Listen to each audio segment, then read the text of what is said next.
මෙන්න පොලේ වැඩක් මේ බැලුම පුපුරන්නේ නෑනේ. නිකන් බැලුන් එකක් නම් ගිනි තැල්ලකට ඇල්ලුවම මෙහෙම පුපුරනවානේ. හැබැයි මේ බැලුම පුපුරන්නේ නෑ.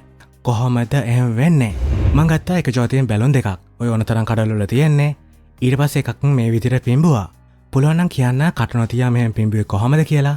කියන්න බෑනේ. දන්නවනම් පහලින් කමෙන්ට් එකක් දාන්න. එහෙම කළොත් ඉතින් ආවැටෙක් හොඳේ. ඊට පස්සේ ඒ බැලුම ඊටපන්දමකට ඇල්ලුවම පුපුරනවා. වෙන මොනවා වෙන්නද? හැබැයි මතකනේ පළවෙනි බැලුම පිපුරුවේ නෑ.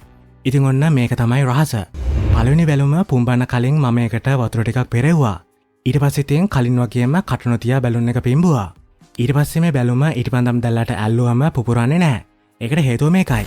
කලින් නිකන් හුලම් පුම්බ බැලුම දැල්ල ගෑවිච්ච ගමන් දැල්ලේ රස්නේ හින්දා ටක් ගාලා ගෑවුන තැන රබර් පටලේ වුණා.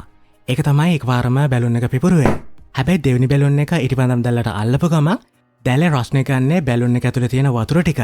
ඔයාලට පේනව නේද බැලුන් එකේ වතුර තියෙන තැනට හරියටම යටින් තමයි ඊටපන්දම් දැල්ල තියෙන්නේ. ඉතින් මේ හින්දා දැල්ලේ රස්නෙන් බැලුන් පටලය උණු කරන්නේ නැහැ. මොකද ඒ රස්නේ තමයි ඇත්තටම වතුර ටික අරගත්තේ.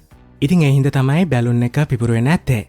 ඔයත් ගෙදරදී කරලා බලන්න කොච්චර වෙලාවක් බැලුන් එක පුපුරන්නේ නැතුව තියනවද කියලා. බැලුන් එකට පුරවන වතුර ප්‍රමාණය, බැලුන් එක පුම්බන ප්‍රමාණය වගේ දේවල් වෙනස් කරලා ඔයාලට පුළුවන් ගොඩක් වෙලා බැලුන් එක පුපුරන්නේ නැතුව තියාගන්න. ඉතින් තවත් මේ වගේ අපි නොදන්න දේවල් දාන්න සිංහලෙන්ම දැනගන්න channel එක subscribe කරලා bell notification එකත් all කරලා එකතු වෙන්න.